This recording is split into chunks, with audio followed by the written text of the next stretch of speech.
Oh my goodness, that's so intense, I will give you more intensity, clap, clap, clap. While the demanding female voice definitely belonged to my wife, I did not know who the loud male voice was, but he was surely challenging my wife. I was standing outside my bedroom, stunned by what I heard. The door was half open, so I could hear their clear voices. I didn't dare to look inside, as I didn't want to confront them face to face. Instead of barging in and causing chaos, I took a moment to calm myself down. It was difficult, even more difficult than most things in life. But I had experienced enough in life to be able to calm myself and think rationally. I went to the garage at the back of the house and retrieved the one thing I despised the most. Slowly, I made my way back to the bedroom door. There was no point in rushing. They weren't expecting me to come home until evening, and it was still only noon. By the time I reached the bedroom door, things had quieted down and they were talking. "I've had many partners, but you're the best, babe," exclaimed a loud male voice. "You're not too bad yourself," complimented my wife with a hint of a smile in her voice. "But it would be better if you get dressed and leave now," the male voice laughed. "Are you kicking me out now that you've had your fun with me? Why take the risk when we can keep this good thing going?" "Isn't your husband supposed to come home in the evening?" asked the male voice. "Besides, even if he does come in now, I can handle your small-statured husband anytime, okay?" That was a challenge. I didn't want to hear what my wife had to say, so I pushed open the door and entered, standing in the doorway without moving any further. To their credit, they both jumped in surprise. My wife, who until that moment was lying, quickly covered herself. I would have found it absurdly comical if it weren't for the guy lying next to her. I didn't recognize him, but I immediately understood why he was so confident about challenging me. While I had an average height of 5.9 feet with a decent build, he was at least 6 feet tall and had bulging muscles, almost like a bouncer. I could see why my wife was attracted to him, and he was much more well-endowed. Of all the things I expected my wife to say, she asked, "You're home. Why are you home so early?" I didn't reply. I just stood there in silence. She looked nervous, though not scared. She was probably trying to figure out how to handle this situation in her mind. The well-endowed guy didn't bother to cover up. He just sat there, sizing me up and smirking slightly. "When did you come in?" my wife asked, trying to gauge how much I had seen. It was funny, really. She was in bed with another man. Wasn't that enough for her to realize what had happened? Once again, I stayed silent. Then something even funnier happened. "Listen, this is not what it looks like," she stammered. Again, no response from me. The well-endowed guy took over. "You're a man of few words, aren't you?" Still no reply. Just a cool and curious gaze. "Well, that's good, because if you start talking and make me angry, it won't end well for you." I couldn't help it. I smirked. That got him riled up. He stood up from the bed. "What are you smirking at, you coward?" I chose not to reply, but my look said it all. "I'm smirking at you, idiot." He immediately understood, and with an angry look, started walking towards me. He was about to be within arm's reach when I revealed my right hand, which I had been hiding behind my back the whole time. His face was only inches away from the gun I held in my hand when I fired a shot. My wife screamed louder than I had ever heard her before as debris flew from the place above her head, where the bullet had hit. I wasn't foolish. I didn't aim for the well-endowed guy, but firing the gun so close to his face had the desired effect. He fell back, covering his ears and screaming. I waited for the screaming to stop and then spoke for the first time since barging in. "I came home because I had forgotten a document. I had enough time to spare. And as for this not looking like what it is," I glanced from my wife's face to the gun and back to her face again. I noticed the unusual calmness in my voice, as did my wife. She was shaken, and I found satisfaction in that. I then addressed the well-endowed guy who was recovering from the shock.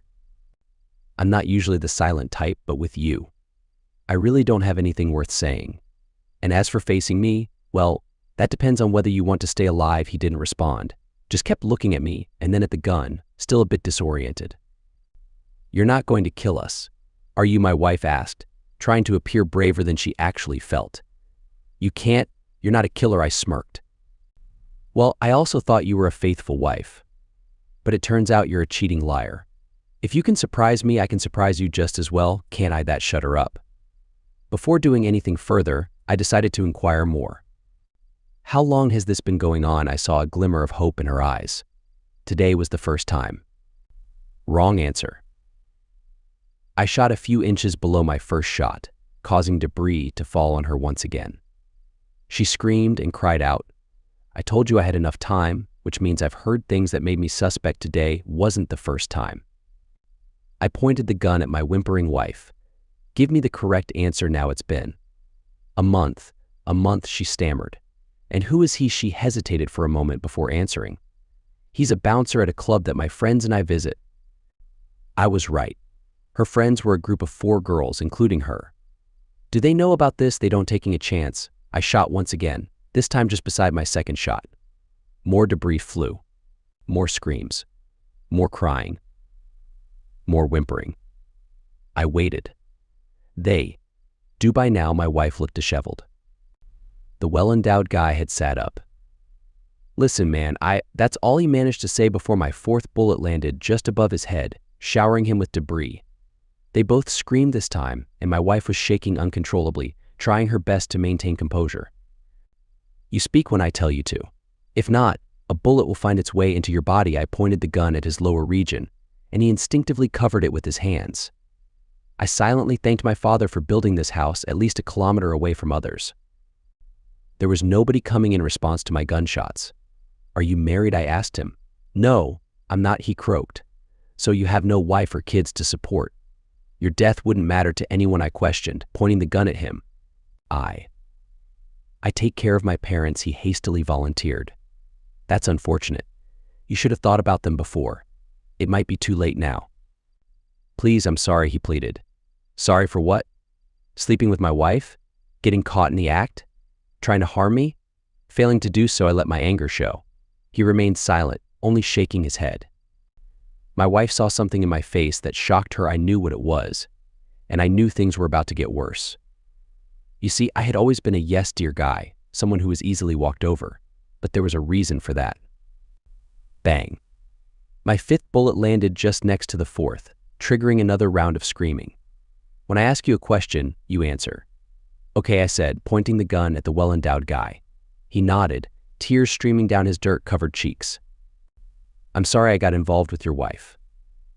I promise I won't ever see her again. I can't take that risk. You're a wounded animal. You might decide to harm me later, and I might end up dead in some alley. No, please. I swear, looking at my wife, who had stayed silent until now, he said, no woman is worth my life. Man, do you want me to trust the word of a womanizer? Someone who pursues and sleeps with married women. He looked up at me. She pursued me, not the other way around. I only agreed after she assured me we wouldn't get caught. I smiled for the first time. He had answered one of my unspoken questions. I pointed my gun at my wife. Why I? I don't know why. Bang. My 6th bullet landed above her head. More screams, more whimpers, but the duration was shorter than before. The girls. They kept teasing me for settling down too soon. They said I should have experienced more of life. She began whimpering again. That much was true. My wife and I had married out of college. We were each other's first. Her friends, however, never missed a chance to tease her about it. They would always make fun of her, bragging about their ever-changing boyfriends. When they teased me, I simply shrugged it off and said that I had everything I wanted and needed. My tone made it clear that their teasing didn't bother me. They never bothered teasing me again, but I could tell that it had taken a toll on my wife.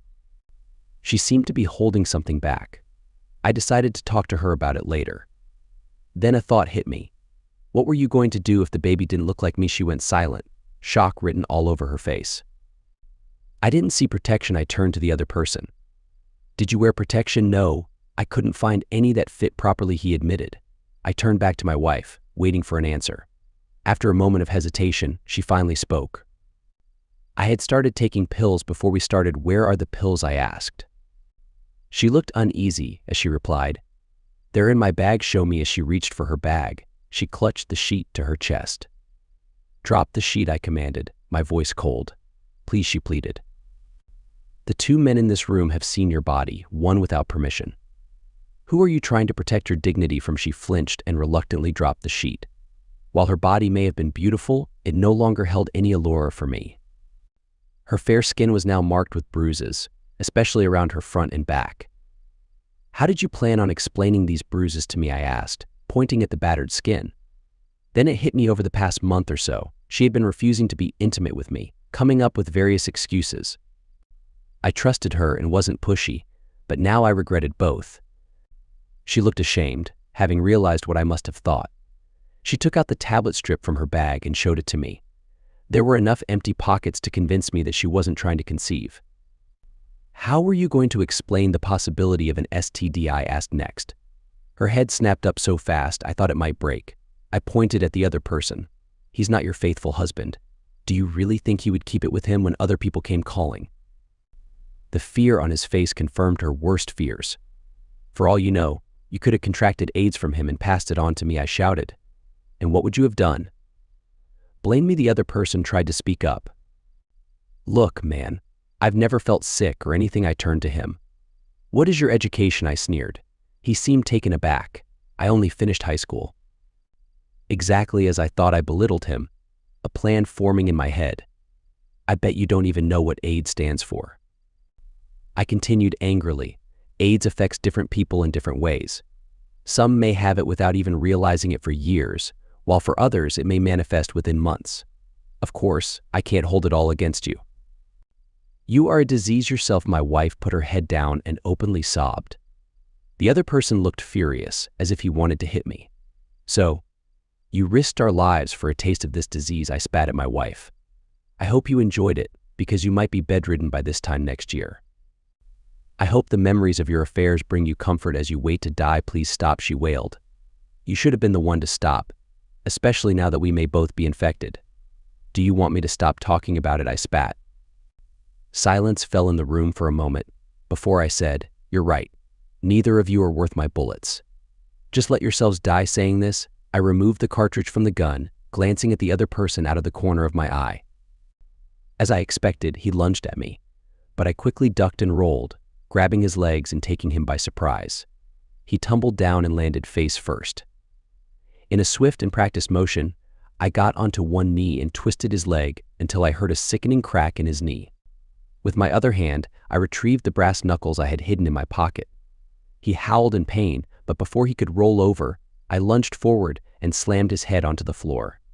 He slowed down, crying out in pain. I proceeded to break his fingers and knuckles, one hand at a time.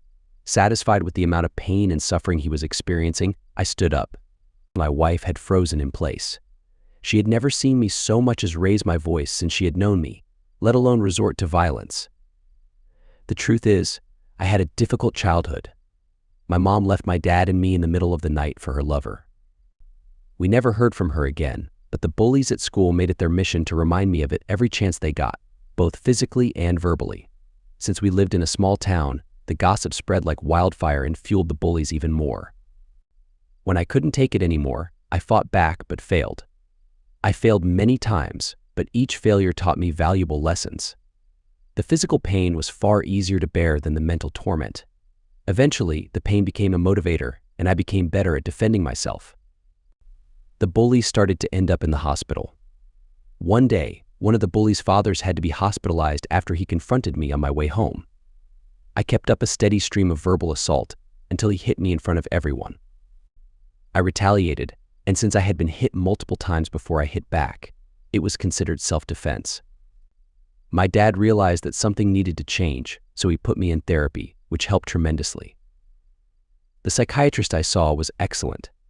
The incident with the bully's father also sent a clear message: the bullies left me alone, and they avoided me like the plague. I became a non-violent person, but not naive. I continued to practice my self-defense in private, knowing that it's always better to be cautious when you've angered more than one bully. I was glad I made that decision now. I met my wife during my first year of college, and we got married a few months later. There was no reason for her to suspect the violence within me. My wife had a tendency to always get what she wanted. While she started out as a sweet girl, she became increasingly frustrated and angry if she ever faced even a hint of refusal. I never denied her anything, which ultimately made me a doormat in her eyes. Back to the present. I rolled the other person over and looked up at my wife.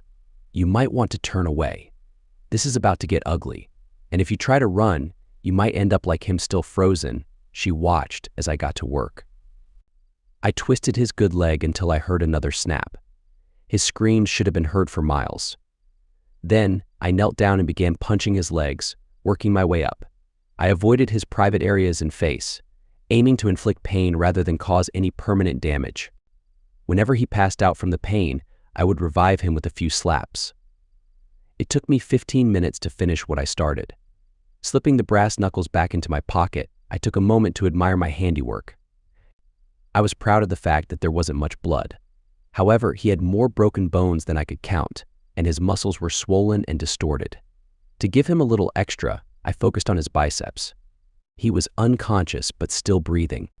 My wife had remained motionless throughout the whole ordeal. Her face expressed the most fear I had ever seen from her. Deciding to have some fun, I suddenly shouted at the top of my lungs, which snapped her out of her trance. The next part of my plan was the most sadistic. "Now I want you to come here and lie beside him," I said. When her eyes widened, I added, "I promise not to touch you if you do as I say." She moved like a robot and lay beside him. I took her phone and handed it to her. "Take a selfie," what she exclaimed. "Take a selfie? What kind of sick person are you?" she wailed. "The kind that keeps his promises," I said coldly.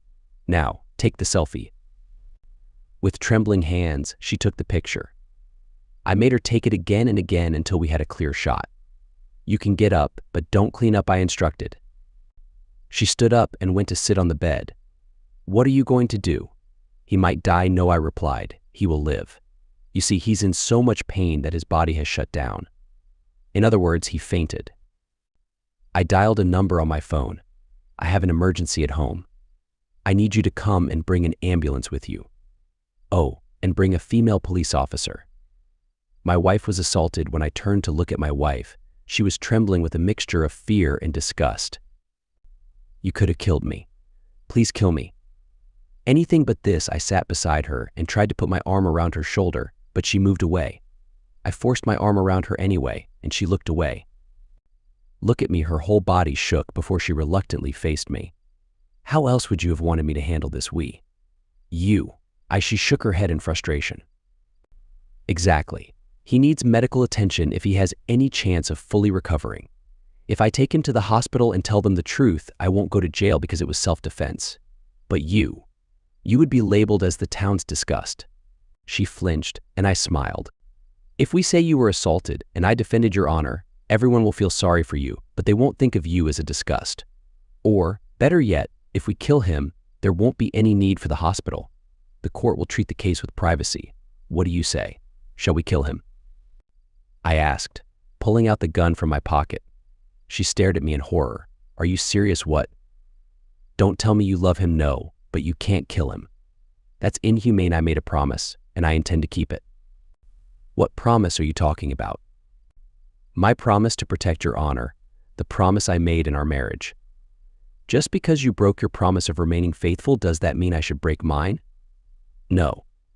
I would kill to save your honor."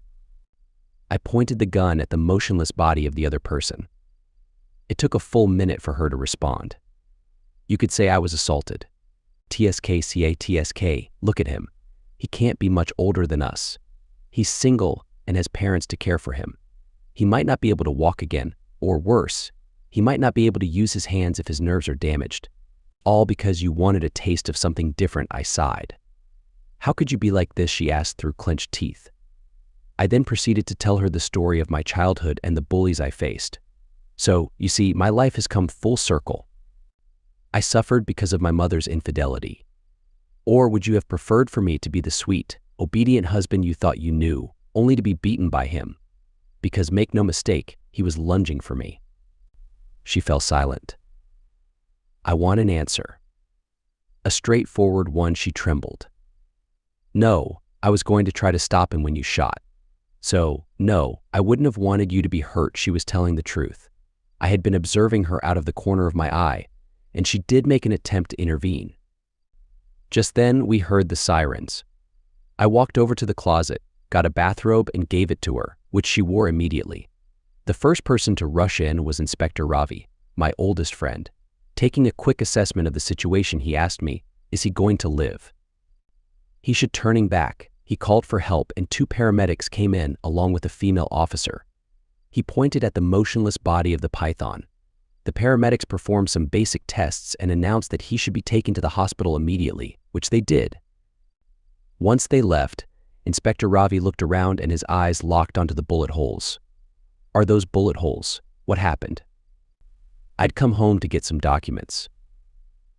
There was a strange bike in the front. When I got in, I heard her screams. Not knowing how many were there, I took my gun and charged in to find him finished with her. I tried to shoot him in rage, but the guy kept ducking. He charged at me and I attacked. The rest is a blur. I mean, I remember hitting him, hitting hard. I just wish I had come sooner. I shook my head as if I was weary. When was your last counseling session? Yes, being my oldest friend, he knew all about me. But my wife seemed surprised that he knew. You know, it was during the last year of high school. I had to ask. You've done a number on him. Turning to face my wife, he said. I can't say how bad I feel for you. I know how traumatic it must be, but we have a few questions to ask. My wife nodded without facing him. When did he get in? What happened? He got in sometime late morning. He threatened me. He forced me. She wasn't acting, just looking at my slightly manic expression. If you are not comfortable telling, you can have a private conversation with Officer Rita here. I slightly shook my head, unnoticed except by my wife. She repeated the same. Okay, are you going to press charges? That depends on my wife, I said, looking at her expectantly. She struggled for words. I put an arm around her, making her flinch. I know her better than anyone. She'd want to put all of this behind her and move on. Isn't that so, dear? She nodded, looking at the other side. For the first time, Rita spoke. Listen, if you let him go unpunished, he and others like him will only be braver to do such things in the future. I don't think he will even be able to harm anyone for some time to come, officer, much less force a woman. As Ravi here said, I did a number on him, I said casually. Who was he? Did you know him? Ravi asked. He is a bouncer in one of the clubs that my wife and her friends visited, I replied. He must have followed and known this was the easiest place to attack. I'm sure you'd need medical attention, Rita offered soothingly. That she does, I agreed. Is there any way this guy can press charges against me? No way. First, this is your home, and he has attacked and assaulted your wife. This is self-defense. He paused for a minute before asking her, did he hurt you? My wife nodded, looking away. Then the guy is as good as dead. We'll have the evidence collected and processed. If in the unlikely possibility he does something stupid like what you said, it will seal the deal. We left for the hospital. On the way, I informed my office that I had a personal emergency and would not be available for some days. The ride was entirely silent. The process in the hospital took 2 hours. The process of testing for infections was automatic. It gave me relief. The ride back was silent as well. When we reached home, my wife went into the bathroom and did not come out for an hour. When she did, she dressed comfortably and started out the door when I stopped her. Where are you going? I want time alone. I am going to the guest bedroom. I suggest you don't call any of your friends at this time. If you do and tell them the truth, there might be confusion since the police are involved now. I just need time by myself. Okay. She left with that. I was thankful for the solitude as I had my own thinking to do. Though I was portrayed to be a guy in control of what was happening, I was barely that. My childhood violence, my ability to hurt others had made me delusional. I understood this only when I went into counseling. The psychiatrist, bless him, made me understand all it took was one slip in a violent situation to go wrong for me to fall. I understood the reality. More than that, he made me understand that violence should always be the last choice and should be used sparingly when in utmost need. For example, if you rescue a girl about to be harmed, you may be forced to use violence, but it should be used only until the attacker is disabled, not dead. He made me understand that violence can be a dangerous addiction that could consume me and put others around me in danger. Once I got this through my thick head, I avoided being violent. Then there was today. I could have left the guy alone after I had broken his leg. He had lost the fight. But no, I had made an example out of him. All for what? This was not a school where when I made an example out of one bully, the others kept their distance in fear. One could argue that my wife needed to learn a lesson. Maybe she had. That being said, My actions this afternoon rattled me. I had made myself known as a warm person in my circle. Did I want to become addicted to violence? No, thank you. I had to start again. Maybe I should visit my counselor once again. These were my thoughts when it was close to 6 p.m. and she came back to our bedroom. By this time, I had cleaned up the place as much as I could, but the bullet holes would require some patchwork. She stood at the entrance without coming in. You can come in, you know I am not going to bite you. I don't know what you are capable of anymore. I looked up from my laptop. I can say the same thing. She looked away hurt. That gave me satisfaction. A thought came to me and I laughed. That got her attention. Usually the aggrieved party tells the cheater you brought this upon yourself. Here, though, it's literally true. Think about it. My violent past was just that past. To be frank, I knew I was being too compliant with you. If you did not have an affair, this whole thing would not have happened. She hugged herself as I spoke and responded to my surprise. You are right. I brought this upon myself. Is there a chance for us? I had to laugh at that, unsettling her. After all you've seen me do, you still want us, she sighed. Yes, as you said, I had no inkling what you were capable of, and it would have stayed that way if not for me. My answer is no, I said bluntly, making her pause. I don't have any interest in staying married to a selfish, cunning, contemptuous, and ignorant person. Her eyes widened in response to my words. How could you say that? I am not saying what I did was right, but that I don't deserve. She tried to muster up all the dignity she could. It was pathetically funny. I laughed mirthlessly. When you decided to have an affair, what is that if not selfishness? When you went on the pill and did not have a physical relationship with me on those days to avoid letting me into your life, what is that if not cunningness? From the time I came in till now, you have been worried only about yourself, and you've done that unconsciously. You've not given a conscious thought to anything else. What is that if not selfishness, contempt, and ignorance? Fresh tears started falling as I spoke, but she controlled herself from sobbing. Okay, I deserve all that. I slipped. I've been terrible. Call me worse. I will change. Stop it right there. You are still in damage control mode. You need to leave. No. We have to talk anyways. Why not now? I admitted to my mistake. You are only parroting what I say. You haven't had an original thought. You know why? It's because you are afraid to be truthful. You do not want to save this marriage. You only want to save yourself. She was silent for some time, her eyes wavering for answers. Okay, I am officially adding naivety to the list of your attributes. She gave me a scathing look but kept silent. I knew this was going to go nowhere. Years of having her way with no repercussions had deprived her of the ability to introspect. I decided to finish it. Okay, I am going to ask some questions and you are going to give me honest answers. If you lie, end of conversation. She nodded apprehensively. Imagine our positions reversed. You come home to find me spending time with someone attractive. I ask you why you are home when you confront us. Now tell me how you'd feel. She visibly swallowed. I be honest, I gritted my teeth. I would think you had no respect for me. Next, I ask you when you came in, what did you feel then? Her breathing increased. I would think you hold me in contempt. Very good, you're making progress. Finally, I tell you this is not what it looks like. She shook her head as if to make my words go away. God, I don't know what to say. Okay, fair enough for a naive person.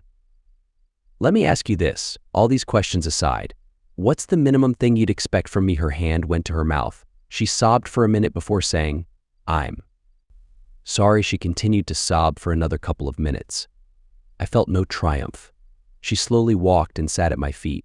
Catching hold of them, she said, I am so sorry. I made a terrible mistake. Please forgive me. I let my friend's words get to my head. I will make it up to you. Please, it won't work even then. Even if you keep up all you said, I said without pausing to think. She frowned. Why not? I scoffed. Where did your brains go? Hush, she jumped, I continued. Did you enjoy spending time with him? The fear came back in her face. She kept silent. Answer me. And be honest about it, I growled. Was he better than me? Did you have a good time with him? Her fingers around my feet shook. So he was better than me. It'd only be a matter of time before you'd want that. Since I am not like him, I cannot provide you with what you got from him. In all the years of our marriage, you never did those things with me. You did them with him because you got something that you couldn't get from me. Now tell me, how are we supposed to handle this? And imagine how inadequate that makes me feel if I am going to stay married to you." She bent forwards, placing her face on my feet, crying. I was getting tired of this. Crying is not going to save your marriage. You either talk or leave. Don't waste my time. She did not respond, only continued to cry. I am not being mean. I am only stating facts. Either talk or leave. This crying is only confirming your selfishness. If you are really sorry, use your brain. She sat up and wiped away her tears. I am sorry. I just felt like I had no hope. I did not know what to do. I felt trapped. Welcome to my world. Those and more are what I felt when I found you hanging out with him this afternoon. That shut her up. I have not heard an us here, and you say you want to save this marriage, which involves two people, which should be us. Where's the US? What if we went to counseling? She asked hopefully. Counseling is not going to change who I am, neither is it going to help me grow taller. Both of which are the things that make me different. When I started spending time with him, I did not want someone different. I just wanted someone new. I wanted to see if there was a difference, like my friends said. Are you saying that someone different was not better than me? I do not love him. I love you, I sighed. Do you know what love is? It's thinking of your loved ones before you think about yourself. Now, where is your love for me in this friendship? And how is your love going to make things better? She looked in all possible directions before looking at me. I felt like I was inadequate. For me. You. As she paused, I did not utter one word because this was the first original word coming from her since this noon. She continued. Every time I talked to my friends, the conversation would always steer towards relationships. How they did something new with their then current boyfriends. The accumulation of this over time made me feel like I had no experience. I felt that by the time they were married, they'd have so much experience that their married life would be exciting. It didn't help that though our relationship is good, we did not try new things. Yes, I could have talked to you, should have talked to you, but you always treat me with such care that I felt we would never be able to try new things. Learning from experience, not thinking about giving or taking, but doing what comes to mind. I knew you'd never do that, so, the friendship. I sat there stunned. Women have the ability to mix up two unrelated things and make it look like they always belong together, but this was another level. I had to ask, you actually believe what you said? Her face expression told me she did. Absolutely. Let me get this straight. You're saying this friendship was a way to improve our relationship? She simply nodded, maybe with a glimmer of hope that I'd understand her reasoning.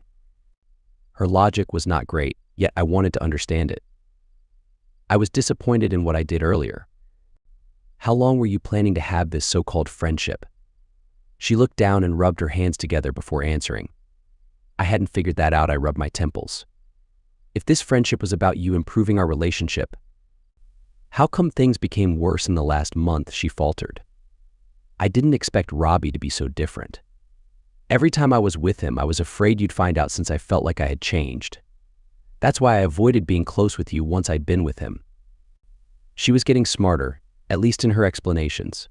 She avoided using the word relationship with him. Like that could cover up the disaster. I shook my head in weariness caused by her confusing logic. I can't tell if you are just clueless or crazy or both. She seemed to be taken aback, but wisely kept silent. Let's say your learning experience went on for 6 months to 1 year or more. How did you think I was going to handle it if you refused to spend time with me for extended periods of time? Her breathing increased, showing desperation. But you have never pressured me for closeness before. Remember the time I was going through something, and you were so understanding I blew out my breath in exasperation. You were going to take advantage of my understanding nature.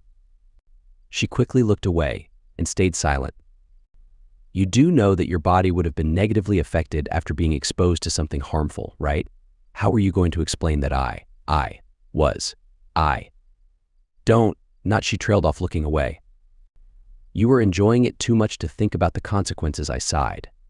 Your attempt at making things right is only making things worse. I can see that, she muttered. Going back to my original point, I am sure you'll not be satisfied with me anymore. Why do you keep saying that? When was the last time you used public transportation? When was the last time you bought something that was not expensive? The thing is my wife came from a middle-class family. No car of her own, always having to use public transportation. Every purchase made was carefully considered. That was all before our marriage. Once married, she quickly adapted to a luxurious lifestyle and never looked back. Your qualities are not subpar, she declared with sudden conviction. Yes, I did enjoy my time with him, but he and I had nothing in common. There was no love lost. He was a bit too selfish like you. I shot back, cutting her off. What, like how you interrogated me when I caught you spending time with him this afternoon? I was desperate. I still am, she admitted, running her finger through her hair. What I am trying to say here is, I am not focused on material things. Though I did enjoy his company, I don't need that to be happy. My happiness is based on love, which only you can provide. I had to chuckle. She made it sound believable. So you want my love, not my money? She looked hurt instantly. How could you even doubt that? That made me laugh, causing her hurt to increase. I have every right to question anything about you, your thoughts, your actions, your inactions. You planned birth control without telling me and put us at risk. This shows that you are deceitful and foolish at the same time. Even if you manage to convince me to stay married to you, it will be years before I can trust anything you say. Maybe never. Can you live with that? I will earn your trust back, she declared with determination. How do you plan to do that? I asked, wanting to know what kind of plan she had. Simply by being open to any doubts you may have. Every moment of my life will be transparent from now on, she said with stronger determination. I shook my head in weariness. A marriage is not a place where you constantly question everything in the name of trust. A marriage should be based on love and trust that is freely given. If I am going to doubt everything you do, I will be miserable. Imagine I am in an important meeting and I start doubting what you are doing right at that moment. I can't handle that stress, and in your case, it might be years before I stop thinking that way, by which time I will be a wreck. Is that what you want?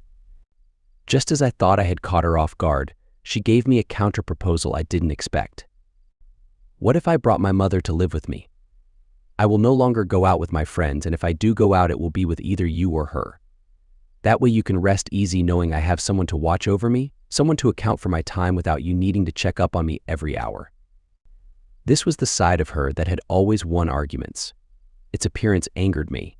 Her mother was a widow who lived with her son and his wife and their kids. A kind lady, I had stayed with her many times, but never for an extended period of time. I need a wife, not someone on probation, I said coldly, eliciting a hurt look, which satisfied me. Look, I have not been happy for some time now because of your entitled attitude. I convinced myself I was at fault until today. I no longer need someone who cheats on me and treats me poorly. I will no longer cheat, and I will not take anything for granted. I will be the wife I should have been, the wife you deserve. I will make it up to you, she vowed with all the earnestness she could muster. There it is again, making it up to me. And how do you plan on making it up to me? I just told you. I will be the wife, she started again, only to be stopped by me. Those actions are correcting your own mistakes. It's about you becoming a better person. While it will be better for me if you do, how will it give me back all the time I lost because of your selfishness? She stared at me, like she was wondering why I was rejecting her attempts. Still, she persisted, I know I can't. But I will be the best version of myself that you will forget a worst version of me ever existed. Easier said than done. Just now, how many times did I have to point out the flaws in your thinking? I no longer have the patience for that. Hell, why should I have threw at her? Because you still care about me. If not for that, you wouldn't have helped me see my mistakes. If you had disliked me, I would have ended up in the hospital like Robbie, or even worse, I could be dead, she said calmly. I scoffed. Maybe there is still some love for you in my heart, but we're only having this conversation because I'm curious. I may be a terrible person, but I only attacked Robbie because he attacked me first. If he hadn't, he wouldn't have a scratch on him. She scoffed back.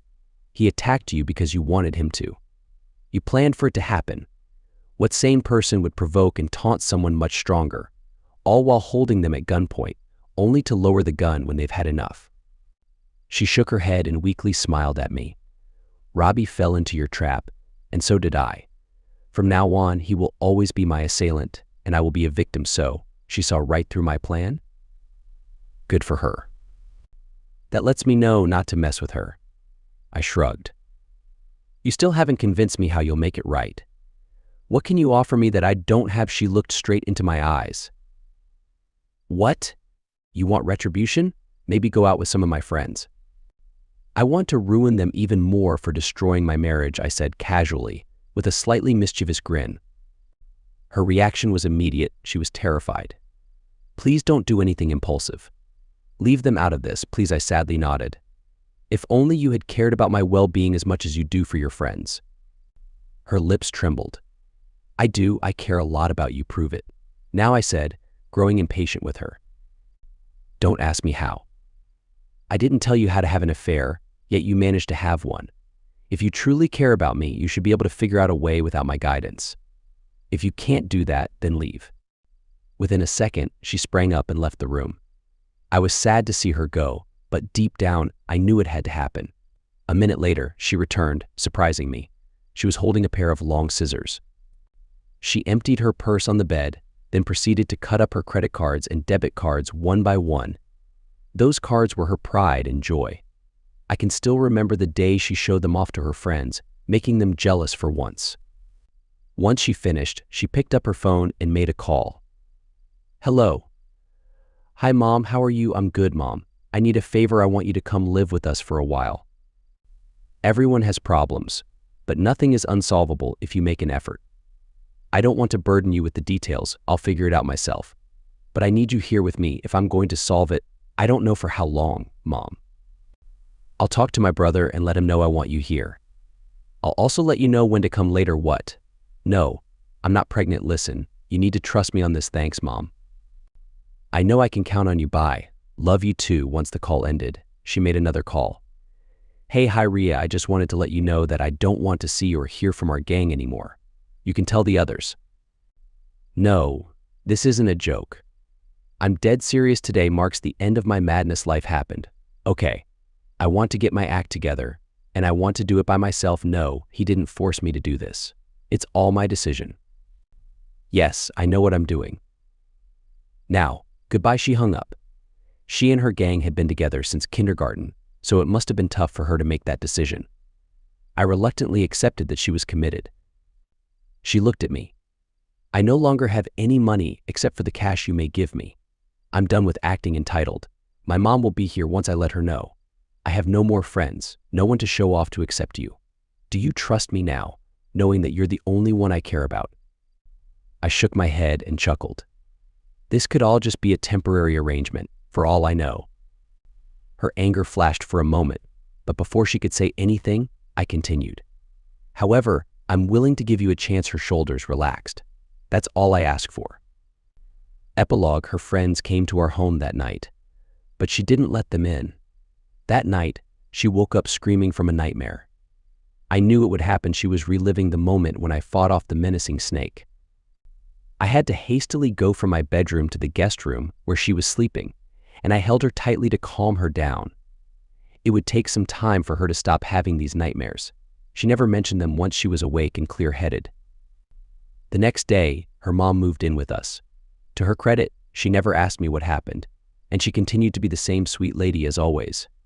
When her friends approached me the following day, I told them that I didn't force her into anything. It took some time, but they left me alone when I kept repeating the same thing. The STD test results came back negative, bringing relief to both of us.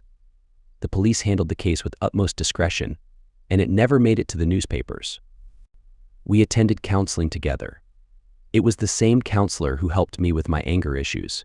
I didn't trust anyone else. I anticipated it would be challenging, but it was even tougher than expected. While her main concern was her insecurity about her attractiveness, we also needed to find a way for me to communicate without suspicion or judgment. Despite her efforts to be transparent, going above and beyond what I expected, I still struggled to trust her. But she never complained and always had an understanding smile. It was helpful to have her mother by our side. My wife was right when she said it would make me feel more at ease. I had to control my temper and follow the counselor's advice of taking deep breaths when I felt angry with her. When her mother wanted to visit her grandson, my wife accompanied her to her brother's house. They made sure to return by nighttime, usually staying for just a day. It took about 3 months for us to sleep in the same bed again, and 6 months for us to be intimate. When that happened, I became furious and treated her roughly, even crossing into abusive territory. She cried herself to sleep, and I didn't apologize or comfort her. The next morning, I saw her and the bruises were even worse than before. If her mother noticed her discomfort, she never mentioned it, at least not to me. That night, my wife surprised me by initiating intimacy and showing love and affection. "Aren't you concerned about a repeat of last night?" I asked, surprised by her actions. She smiled sweetly. "If it helps you release your anger, I welcome it for the rest of my life," she continued with lovemaking like we had never experienced before. I never became angry during intimacy again. That night also restored my trust in her. It was then that I asked her to delete the painful reminder of what had brought us to that point. She almost became a recluse overnight. It took almost a year, until her birthday, for me to realize that she hadn't bought any new clothes or accessories. Her spending decreased significantly, only buying what was necessary. During counseling, the therapist explained that her decision to cut up her credit cards and distance herself from certain friendships had a therapeutic effect. It allowed her to eliminate distractions from her life. Bringing her mother to live with us also helped her focus on the present. It took us a few years, but we made it through, and I must admit that it was mainly because my wife was determined. It seemed like she never thought of herself after that fateful day. As for him, the guy who caused all the trouble, he had to stay in the hospital for 4 months before he was able to walk and function independently. Even then, it was a struggle for him. He encountered difficulties in finding a job due to his injuries and the resulting limitations. The last I heard, he was working as a dishwasher. I was at my office, working on a proposal when I received the message that changed my life forever. It read, "I'm going to be a mother."